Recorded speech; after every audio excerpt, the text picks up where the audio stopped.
In 2016, an estimated 16.2 million adults in the U.S. had at least one major depressive episode. Prevalence was higher among adult females, and those aged 18 to 25. Some people may be high-functioning and able to push through for a time, but depression can't exactly be negotiated with.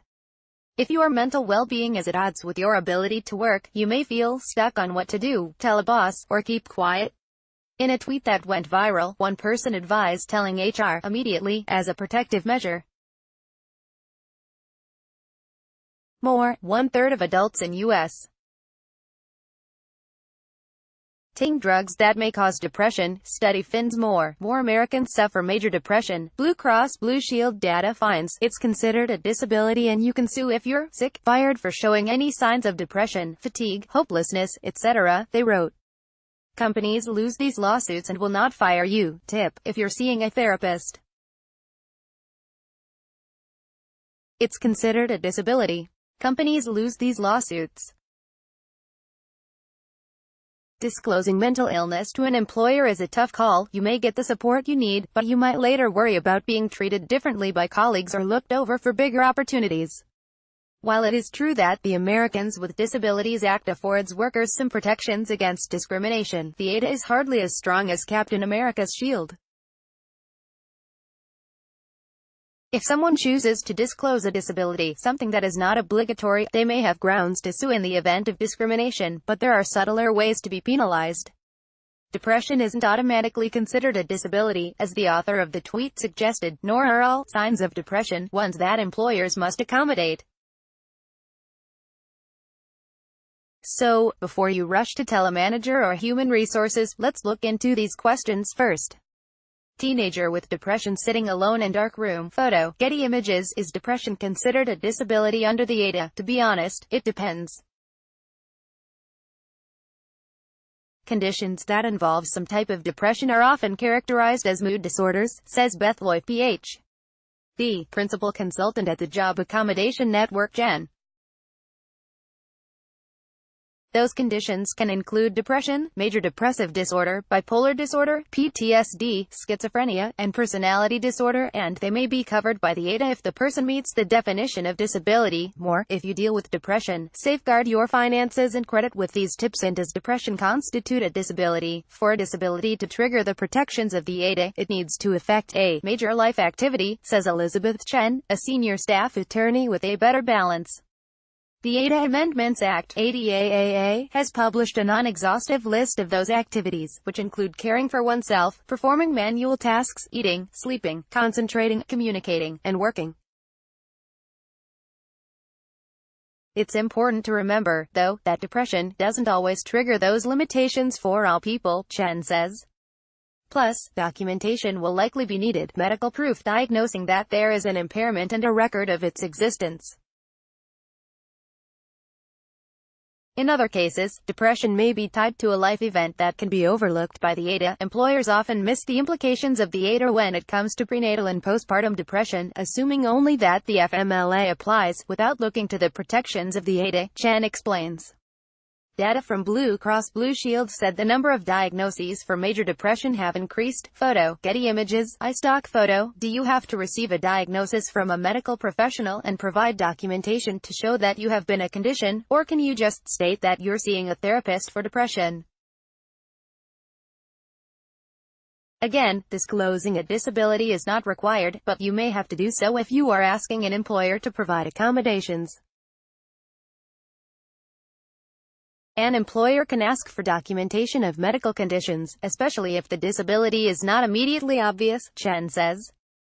The documentation only needs to establish that the employee has a disability and that they need an accommodation because of the disability. Loy adds that, per Equal Employment Opportunity Commission (EEOC) regulations, an employer may require that the documentation about the disability and the functional limitations come from an appropriate healthcare or rehabilitation professional. Documentation should be sufficient if it 1. describes the nature, severity, and duration of the employee's Impairment, the activity or activities that the impairment limits, and the extent to which the impairment limits the employee's ability to perform the activity or activities, and 2. Substantiates why the requested reasonable accommodation is needed. More popular diet could cut depression risk. Study finds what kind of accommodations might you receive? And could a company lose a lawsuit for firing employees who disclose their mental illnesses? It depends on your workplace and your state. Not all states have sick leave, but depending on your location, that benefit might be deemed a reasonable accommodation for an employer to provide.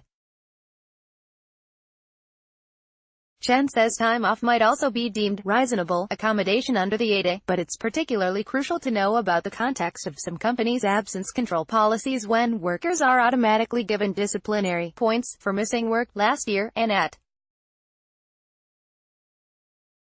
the judge ruled that the company had done everything it reasonably could to accommodate her and her ongoing, excessive absenteeism, so they did not violate the ADA. Well, if an employee does not disclose their diagnosis, for whatever reason, and is fired for reasons tied to their illness, do they have legal ground to sue?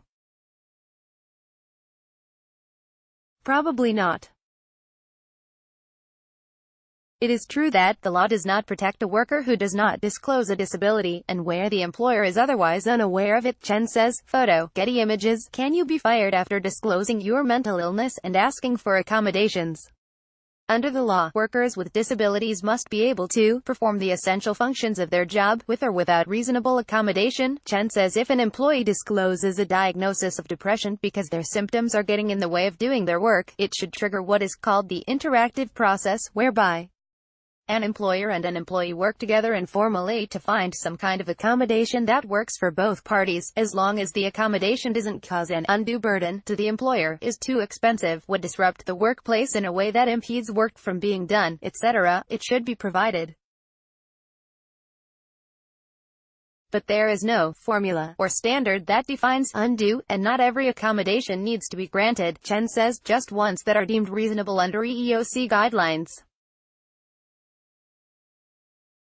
More workplace tips: how to handle work when you're depressed. Could there be negative ramifications for disclosing to an employer? Well, sure. While employers are required to engage in the interactive process, not all employers do so in good faith, Chen says. In addition, employers may simply deem that any potential accommodations are an undue burden without investigating further. It is unlawful for an employer to discriminate against a worker on the basis of their disability, perceived or actual, she says, or to retaliate against a worker for seeking an accommodation. A Better Balance has a free hotline for workers who believe they may have had that experience. It is possible to come out on top if push comes to shove. There have been cases where employers have lost in court for violating the ADA. For example, a video store employee with major depression won his EEOC case in 2012 after he was fired for complaining about the harassment he received at work as a result of his disability. If you are experiencing anxiety and/or depression and are in need of crisis support, please call the Crisis Call Center's 24-hour hotline at 1-800-273-8255. Refinery29.com is a USA Today content partner offering personal finance news and commentary. Its content is produced independently of USA Today. More from Refinery29. How to navigate job hunting with a disability. Mental health, a loaded topic for Asian millennials living with high-functioning mental illness. Read or share this story. https://usat.ly/2zilva